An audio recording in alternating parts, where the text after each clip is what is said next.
세상의 모든 축구 이야기 풋볼 살롱입니다. 오늘은 승무패 50회차 1번 경기 브라이튼 대 리버풀의 후방 빌드업으로 인사를 드립니다.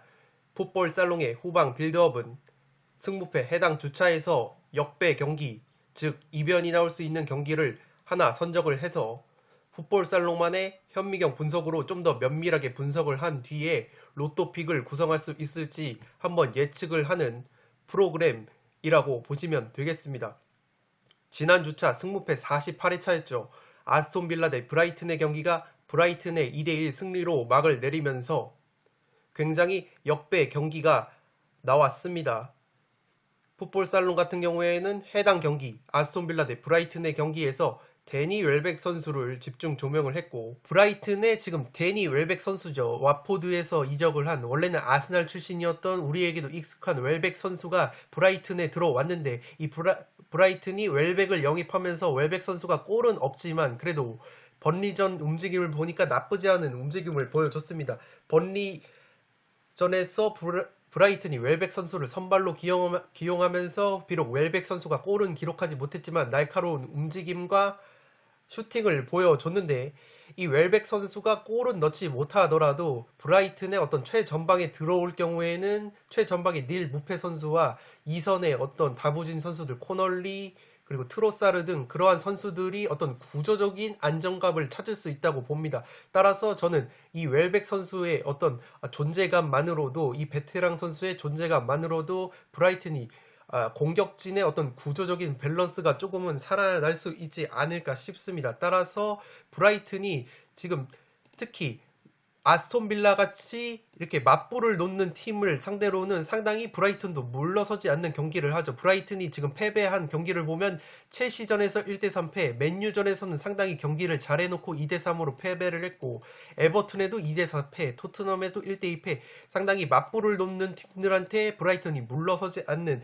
경기력을 보여주면서 한 골차, 두 골차 석패를 하는 흐름을 이어가고 있는데, 아스톤 빌라 역시 브라이튼이 점유율을 주려고 했을 때 아스톤 빌라가 내려앉는 팀이 절대 아니기 때문에 서로 창대창 강대강으로 맞붙는 양상이 나올 것 같은데, 옛날 패턴대로라면 브라이튼이 또 아스톤 빌라에게 한 골차, 두 골차 석패를 할 가능성이 높기 때문에 저는 기본적으로는 빌라의 단통승을 가져가려고 합니다. 다만 제가 말씀드렸던 것처럼 대부분의 덩크 선수랄지 그런 빠졌던 주요 자원들이 돌아오고 베테랑 공격수 데니 웰백의 합류로 인해서 브라이튼이 구조적인 안정감을 조금은 찾을 수 있지 않을까. 따라서 브라이튼의 어떤 최상의 경기력이 나오고 고점이 터진다면 아스톤 빌라가 상당히 브라이튼에 비해서는 A매치를 치르고 온 선수들이 많습니다. 에이스 그릴리시부터 미드필더의 더글라스 루이즈, 그리고 이집트 대표팀을 갔다 온 트레제게까지, 그리고 주전 골키퍼인 마르티네스 선수도 아르헨티나 대표팀에 소집이 됐었기 때문에 상당히 많은 선수들이 브라이튼보다는 A매치를 소화하고 왔다는 점을 들었을 때 체력적으로 조금은 브라이튼보다는 열세에 처해 있지 않을까 싶어서, 원래는 브라이튼이 원정에서 무승부를 상당히 많이 잡는 그런 이미지가 있어서 최대 무승부를 바라보려고 했는데, 이번에는 무승부 쪽이 아니라 브라이튼의 어떤 고점이 터진다면 충분히 브라이튼이 승리까지도 한 골차 신승, 양 팀이 난타전을 벌이는 그러한 양상 속에서 한 골차 신승까지 충분히 바라볼 수 있지 않을까 싶어서, 폴더에 여유가 있으신 분들은 브라이튼의 무승부 혹은 제 말씀처럼 최대 브라이튼의 승리까지 노려보는 어떤 이변 픽까지도 충분히 가져갈 만한 경기가 아니지 않을까 싶습니다. 원정에서 무승부가 많은 브라이튼이 이 웰백 선수를 필두로 해서 경기력이 고점이 나올 경우에는 무승부가 아니라 충분히 승리까지도 바라볼 수 있다고 말씀을 드렸었고, 실제 풋볼살롱 픽 같은 경우에는 폴더스의 여유가 없어서 아스톤 빌라의 단통 승리로 갔지만, 구독자 여러분들 중에서 상당수 많은 분들께서 아스톤 빌라의 승리뿐만 아니라 브라이튼의 승리까지도 투폴로 잡으셔서 적중에 도움이 되셨던 걸로 기억이 납니다. 공교롭게도 이번 주말에 있을 승무패 50회차 경기를 앞두고 1번 경기가 브라이튼 대 리버풀 경기가 들어왔는데, 프리미어리그 사무국에서도 이 1번 브라이튼 대 리버풀의 경기에서 데니 웰백 선수가 리버풀 수비진에 굉장히 큰 위협이 될 수 있다고 조명을 했습니다. 그러면 오늘 후방 빌드업에서는 왜 브라이튼의 데니 웰백 선수가 리버풀에게도 위협이 될 수 있는가를 좀 더 면밀히 한번 살펴보도록 하겠습니다. 네, 지금 보시는 이 선수가 브라이튼의 공격수 데니 웰백 선수입니다. 맨유와 아스날을 거쳤고 지난 시즌에는 왓포드에서 활약을 했는데 이 왓포드가 2부 리그로 강등이 됐죠. 2부 리그로 강등이 되면서 이 웰백 선수가 재계약을 하지 않아서 자유계약 FA 신분으로 브라이튼에 합류를 했습니다. 최근에 브라이튼에 합류를 해서 선발로 2경기 연속을 소화를 했는데 그 선발로 나선 2경기에서 상당히 괜찮은 모습을 보여줬습니다. 지난 경기에서도 아스톤 빌라를 상대로 수비 뒷공간을 허물면서 선제골을 기록해서 브라이튼의 승리에 크나큰 일조를 한 것이 바로 데니 웰백 선수입니다. 제가 방금 말씀드린 것처럼 이 데니 웰백 선수가 굉장히 뒷공간, 수비 뒷공간 침투에 능하기 때문에 프리미어리그 사무국에서도 이 데니 웰백 선수의 존재가 라인을 끌어올려서 상대팀을 전방 압박을 하고 점유율을 조금은 높게 가져가는 리버풀이 수비 뒷공간을 노출할 경우 아스톤 빌라가 실점했던 것처럼 이 데니 웰백 선수에게 수비 뒷공간을 노출할 수도 있다는 게 프리미어리그 사무국 측의 주요 골자라고 보시면 되겠습니다. 네, 해당 칼럼의 제목은 바로 웰백의 다이렉트 어프로치, 그러니까 직선적인 움직임이 리버풀에게 크나큰 곤경을 유발할 수 있다는 것이 바로 프리미어리그 측의 인사이트라고 보시면 되겠습니다. 제가 박스를 쳐놓은 것은 데니 웰백이 프레시 카운터 어태킹이죠. 카운터 어택은 역습을 말하는데 이 신선한 역습 위협을 바로 홈에서 리버풀을 상대로도 안길 수 있다는 것이 프리미어리그 사무국의 인사이트입니다. 지난 아스톤 빌라전에서 2대1 승리를 거뒀을 때 이 웰백 선수가 선제골을 넣었다는 것이 마지막 문단의 내용인데 해당 장면을 제가 준비를 했는데 이렇게 아스톤 빌라가 라인을 위로 끌어올려서 공격을 주도할 때 브라이튼이 패스 한 번으로 수비 뒷공간을 노렸고 하프라인 뒤에서부터 출발한 데니 웰백 선수가 하프라인 이전부터 출발하면 오프사이드에 전혀 영향을 받지 않죠. 그렇기 때문에 이 광활한 수비 뒷공간을 파고든 데니 웰백 선수가 한 번의 패스를 이어받아서 박스 안까지 침투해서 가볍게 선제골을 기록하는 장면입니다. 이러한 유사한 장면이 바로 리버풀전에서도 나타날 수 있다는 것이 이번 칼럼의 핵심이라고 보시면 되겠습니다. 제가 써놓은 것처럼 리버풀의 넓은 수비 뒷공간이 바로 브라이튼이 웰백을 활용한 역습으로 공략할 만한 요소가 될 수 있다는 것이 1번 경기 브라이튼 대 리버풀의 주요 포커스라고 보시면 되겠습니다. 두 번째 박스의 내용을 보시면 지금 리버풀 같은 경우에는 주전 중앙 수비수인 반다이크 선수와 조 고메즈 선수가 없기 때문에 지금 부상에서 돌아온 마팁 선수와 파비뉴 선수가 원래 미드필더인데 반다이크 선수와 고메즈 선수가 없을 경우에는 이 파비뉴 선수를 클롭 감독이 센터백으로 기용을 하죠.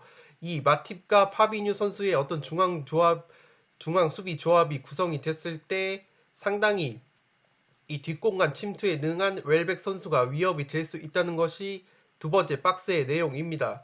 또한 그러한 웰백 선수의 합류로 인해서 브라이튼이 구조적으로 상대편 박스 앞 그리고 박스 근처까지 상당히 전진을 용이하게 할 수 있다는 것이 이 두 번째 박스의 내용입니다. 제가 지난 아스톤 빌라와 브라이튼전 최종픽 공유를 해드렸을 때도 웰백 선수가 직접 골은 넣지 못할지라도 웰백 선수가 들어감으로써 어떤 구조적인 밸런스가 생길 수 있다고 말씀을 드렸는데 해당 내용이 바로 이 두 번째 박스에 있는 내용과 어떤 맥락을 같이 한다고 보시면 되겠습니다. 마지막 줄 같은 경우에는 웰백이 푸시 디펜더스 그러니까 상대팀 수비수를 푸시 밀어내는 그런 효과가 있기 때문에 리버풀의 수비 라인이 뒤로 밀릴 수도 있다. 그 말인즉슨 리버풀이 수비 라인이 상당히 높기 때문에 만약에 웰백의 존재를 계속해서 인식을 한다면 자신들이 축구인 라인을 깊게 끌어올려서 전방 압박을 하고 그 전방 압박을 통해서 주도권을 찾는 그러한 리버풀만의 축구를 하는 데 있어서 제동이 걸릴 수도 있다는 것이 바로 이 박스의 내용이라고 보시면 되겠습니다.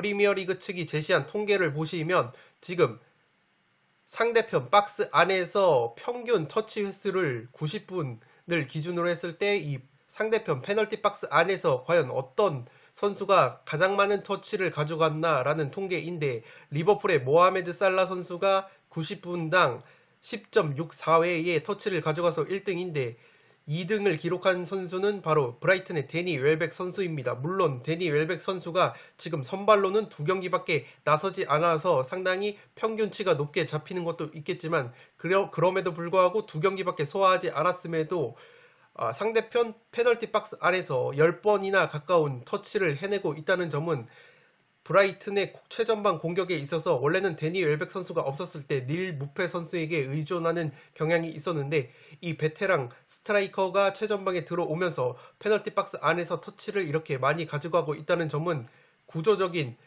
브라이튼의 최전방 공격에 있어서 구조적인 안정성이 생겼다고 보시면 되겠습니다.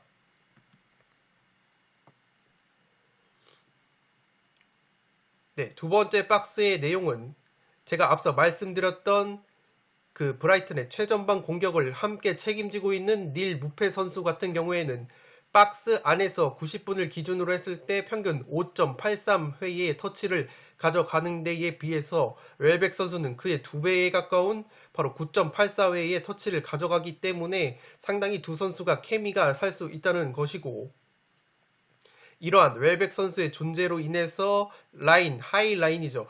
높게 수비 라인을 형성하는 리버풀이 뒷공간을 노출할 수 있다는 것이 바로 이 박스의 골자라고 보시면 되겠습니다. 오늘 새벽이었죠. 오늘 새벽에서 리버풀이 아탈란타에게 0대2로 패배를 했는데 아탈란타 같은 경우에는 브라이튼과 상당히 유사한 점이 3백을 기반으로 하는데 양쪽 좌우 윙백이 굉장히 측면 윙어처럼 깊숙하게 공격에 가담하는 점입니다. 제가 캡처한 장면을 보시면 리버풀의 수비 뒷공간, 특히 리버풀 같은 경우에는 좌우 풀백들이 상당히 공격적으로 전진을 하는 성향이 있는데 이 측면 뒷공간이 쉽게 열리는 모습을 볼 수 있습니다. 따라서 오늘 새벽 아탈란타 전에서도 측면 수비 뒷공간을 노출하면서 이 중원에서 한 번에 뿌리는 이런 롱패스 한 번으로 수비 뒷공간이 털리면서 실점 위기에 빠졌었던 장면인데 이러한 장면이 바로 다가오는 브라이튼전에서도 충분히 나타날 수 있고 더욱이 이러한 측면 뒷공간 혹은 수비 뒷공간을 데니 웰백 선수나 닐 무페 선수가 침투를 하게 된다면 굉장히 수비 작업에 있어서 애를 먹을 수 있다는 게 바로 프리미어리그 사무국 측의 주장이라고 보시면 되겠습니다. 또한 웰백 선수의 합류는 공격뿐만 아니라 브라이튼의 약점으로 꼽히고 있는 세트피스 수비의 강화에 있어서도 상당히 도움이 되고 있다고 합니다. 두 번째 박스를 보시면 지난 아스톤 빌라전에서 세트피스 상황이었죠. 세트피스 상황에서 웰백 선수가 무려 5번의 클리어링을 기록을 했습니다. 따라서 데니 웰백 선수가 들어올 경우에는 지금 브라이튼이 올 시즌 실점 상황을 보면 오픈 플레이 상황보다 세트피스 상황에서도 상당히 많은 실점을 하고 있습니다. 오픈 플레이 상황에서는 6골밖에 내주지 않고 있는데 바로 페널티킥으로도 4골 그리고 5골이 무려 코너킥과 프리킥 그러니까 세트피스 상황에서 무려 5실점을 하고 있습니다. 15골을 실점했는데 그중 5골이 세트피스 상황에서 나온 실점이기 때문에 이 웰백 선수가 지난 빌라전에서 세트피스 상황에서 무려 5번의 클리어링을 기록한 점을 비추어 봤을 때 이 브라이튼의 약점이라고 볼 수 있는 세트피스 수비의 어떤 강화에 있어서도 웰백 선수가 한몫을 단단히 하고 있다는 점입니다. 따라서 이 웰백 선수는 공격뿐만 아니라 리버풀전에 있어서 세트피스 수비에 있어서도 상당히 중요한 역할을 할 것으로 보입니다. 브라이튼이 제가 지난 승부패 48회차에서 말씀드렸던 것이 강팀과의 연전에서 괜찮은 경기력을 보였음에도 골 결정력 부재에 발목이 잡히면서 결과를 얻어내지 못하는 아쉬운 모습을 보였었다고 말씀을 드렸습니다. 해당 지표는 올 시즌 유효 슈팅 허용 횟수 그리고 슈팅 허용 횟수를 본 건데 왼쪽에 보시면 지금 유효 슈팅 허용 횟수인데 브라이튼이 최상위권을 유지하고 있습니다. 지금 올 시즌 26번의 유효 슈팅밖에 허용을 하지 않아서 지금 맨시티, 첼시와 함께 최상위권을 유지를 하고 있고 옆에 보시면 유효 슈팅이 아니라 전체 슈팅 허용 횟수로 따져봤을 때도 지금 72번의 슈팅밖에 허용을 하지 않고 있기 때문에 오히려 맞대결을 펼치게 될 리버풀보다도 슈팅을 적게 허용을 하고 있는 것이 브라이튼입니다. 그 말인즉슨 앞에서 보신 것과 마찬가지로 지금 오픈 플레이 상황에서는 15골 중에서 6골밖에 먹히지 않았는데 이렇게 구조적인 3백, 구조적인 빡빡한 3백을 통해서 유효 슈팅을 상당히 내주지 않는 것이 브라이튼의 수비이고 오히려 세트피스 상황에서 수비력이 약해서 많은 골을 실점을 했는데 그 세트피스 상황에서도 웰백 선수가 수비적으로도 도움이 될 수 있다는 것이 뒤에 통계를 제시한 근거이기도 하겠죠. 따라서 브라이튼이 유효 슈팅과 슈팅 횟수도 리그 최상위권 수준의 어떤 수비력을 보여주고 있다는 점은 리버풀이 쉽사리 브라이튼의 수비를 뚫어내지는 못할 것이라고 여겨지는 대목이기도 합니다. 첫 번째 박스 내용 같은 경우에는 제가 앞서 말씀드렸던 것처럼 잘 정비된 조직화된 수비로 브라이튼이 지금 유효 슈팅 허용 횟수에서 최소 허용 횟수를 기록하고 있다는 점입니다. 그 어떤 팀도 브라이튼보다 적게 유효 슈팅을 허용한 팀이 없다는 점을 빌어 봤을 때 오픈 플레이 상황에서 브라이튼이 리버풀에게도 빡빡한 수비를 펼치면서 그렇게까지 많은 슈팅을 허용하지는 않을 것으로 보입니다. 물론 지금 리버풀이 아탈란타에게 패배를 했다고는 하나 레스터시티를 3대 0으로 완파하는 등 지금 리그에서는 괜찮은 분위기를 보여주고 있습니다. 다만 리버풀이 홈인 안필드에서는 5승을 거둔 반면 원정에서는 1승 2무 1패로 주춤하고 있기 때문에 브라이튼도 이상하게 홈보다는 원정이 더 강한 팀이죠. 따라서 원정에서 약한 리버풀과 홈에서 약한 브라이튼이 맞대결을 펼친다는 점도 한번 유심히 고려를 해봐야 될 것 같습니다. 네, 그래서 한 단계 더 나아가서 그러면 풋볼살롱은 이 브라이튼전에서 웰백 선수 말고도 과연 브라이튼이 리버풀을 잡아내거나 혹은 무승부까지 걷어낼 수 있는 또 다른 요소가 있을지 한번 파악을 해봤는데 풋볼살롱이 바라보기에는 오늘 새벽에 있었던 아탈란타전에서 조금은 힌트를 얻을 수 있지 않을까 싶습니다. 아탈란타 같은 경우에도 지금 브라이튼과 마찬가지로 3백을 기반으로 하는데 3백의 좌우 윙백이죠. 좌우 윙백인 고센스, 하테보어 선수가 상당히 박스 안까지 깊숙이 그리고 박스 근처까지 깊숙하게 공격에 가담하는 모습을 보실 수 있습니다. 오늘 새벽에 있었던 리버풀전에서도 이 고센스 선수와 하테보어 선수가 쐐기골을 합작을 했는데 왼쪽 측면에서 올라온 크로스를 윙백 한 명이 넘겨주고 윙백 한 명이 마무리하는 좌우 윙백이 골을 합작하면서 리버풀을 침몰시켰습니다. 마찬가지로 브라이튼과 아스톤 빌라전을 보신 분들은 알겠지만 브라이튼 역시 3백의 좌우 윙백인 솔리 마치 선수와 타릭 램프티 선수가 굉장히 깊숙한 위치까지 공격에 가담을 해서 공격에서 핵심적인 역할을 수행하는 것을 보실 수 있습니다. 실제로 램프티 선수 같은 경우에는 경기 막판에 조금은 허무하게 경고 한 장을 더 받아서 퇴장을 당했기 때문에 리버풀전에 나설 수 없는 것은 브라이튼전에 크나큰 전력 누수로 지금 작용을 할 것 같습니다. 다만 왼쪽 윙백인 솔리마치 선수는 지난 아스톤 빌라전에서도 쐐기골을 넣었을 정도로 램프티 선수 못지않게 공격력을 발휘하고 있습니다. 더욱이 리버풀 같은 경우에는 지금 주전 오른쪽 풀백인 알렉산더 아놀드 선수가 지금 부상으로 이탈한 상황이라서 좀 더 출전 여부를 지켜봐야겠지만 지금 만약에 제임스 밀러 선수가 알렉산더 아놀드 선수 대신 들어올 경우에는 지금 최근에 밀러 선수가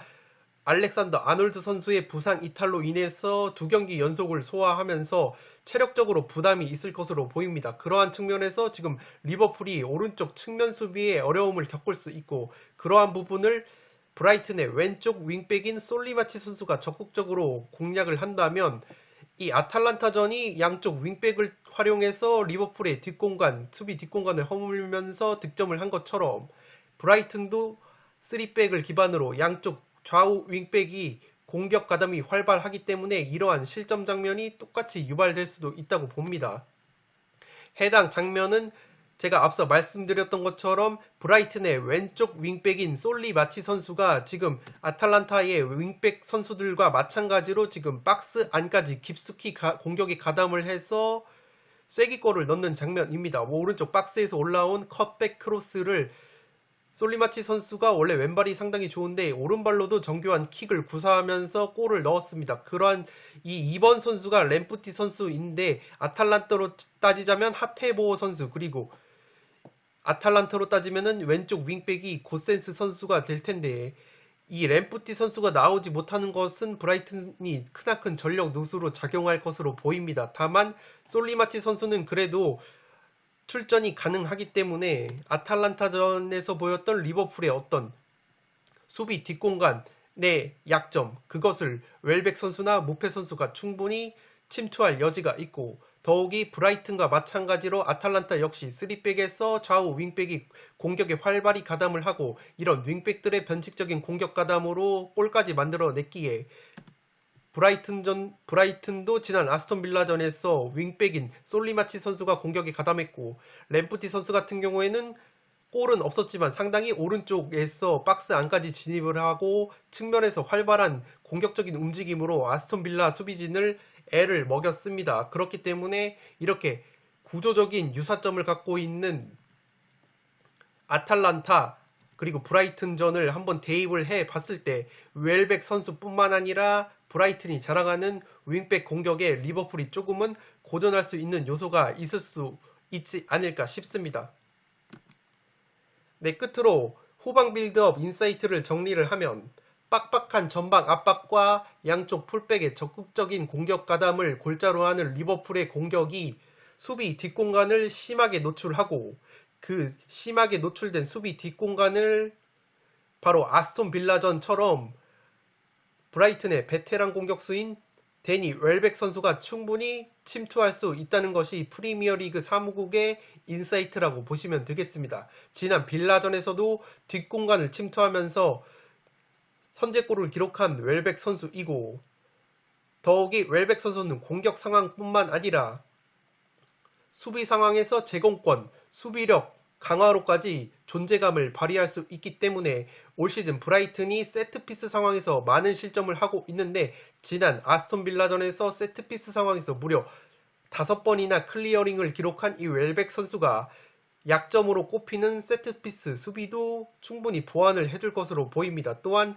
풋볼살롱이 한 단계 더 나아가서 브라이튼이 리버풀을 상대로 이변을 일으킬 수 있는 요소를 꼽아 봤을 때, 오늘 새벽 리버풀이 아탈란타전에서 0대2로 패배를 했을 때 쐐기골을 아탈란타의 양쪽 윙백인 고센스 선수와 하테보어 선수의 합작품에 의해서 허용을 했었는데, 브라이튼 역시 아탈란타와 마찬가지로 3백을 기반으로 좌우 윙백을 활용한 공격이 상당히 강하고, 물론 브라이튼 같은 경우에는 오른쪽 윙백인 램프티 선수가 아스톤 빌라전에서 퇴장을 당했기 때문에 나오지 못한다는 점은 엄청난 전력 누수로 다가오겠지만, 왼쪽 윙백인 솔리 마치 선수는 지난 아스톤 빌라전에서 골을 넣었고, 더욱이 지금 리버풀의 오른쪽 풀백인 알렉산더 아놀드 선수가 부상이라는 점은 솔리 마치 선수가 브라이튼의 왼쪽 측면에서 충분히 활약할 여지가 있다고 봅니다. 네, 이러한 점을 종합해서 고려를 하셔서 승부패 50회짜 1번 경기 브라이튼 대 리버풀의 경기가 조금은 그래도 리버풀 사이드가 유력하겠죠. 어쨌든 아탈란타전에서 리버풀의 클롭 감독이 초반부터 주전 선수들을 내보내지 않고 후반에 60분 이후에 조타 선수랄지 피르미누 선수 그러한 주전급 선수들을 후반, 중반 이후에 투입을 했기 때문에 체력적으로도 조금은 안배가 됐기 때문에 아무리 리버풀이 원정에서 올 시즌 1승밖에 없다고 하더라도 브라이튼도 홈에서 이상하게 약한 모습을 보여주기 때문에 기본적으로는 리버풀 사이드가 유력하다고 봅니다. 다만 이러한 인사이트들을 고려하시고 제가 내일 업로드해 드릴 초안픽 그리고 토요일 오전으로 예정되어 있는 최종픽 공유에서 리버풀 사이드의 어떤 부상 및 결장자를 최종 취합을 해서 해당 후방 빌드업에서 소개해드린 인사이트까지 결합을 하신다면 1번 경기부터 우리가 흔히 말하는 로또픽이 나올 수도 있지 않을까 조심스럽게 한번 예상을 해 보았습니다. 네, 이것으로 승무패 50회차 1번 경기 브라이튼 대 리버풀 후방 빌드업을 모두 마치도록 하겠습니다. 저는 승무패 50회차 초안픽 현미경 분석을 금요일 오전 중에 업로드 해드릴 것을 약속을 드리면서 이만 물러가 보도록 하겠습니다. 끝으로 영상이 도움이 되신 분들은 좋아요와 구독 버튼을 눌러주시면 풋볼살롱 채널에 크나큰 도움이 됩니다. 구독 버튼 옆에 종 모양의 알림 설정을 해주시면 그 누구보다 빠르게 양질의 승무패 컨텐츠를 만나보실 수 있습니다. 지금까지 풋볼 살롱이었습니다. 감사합니다.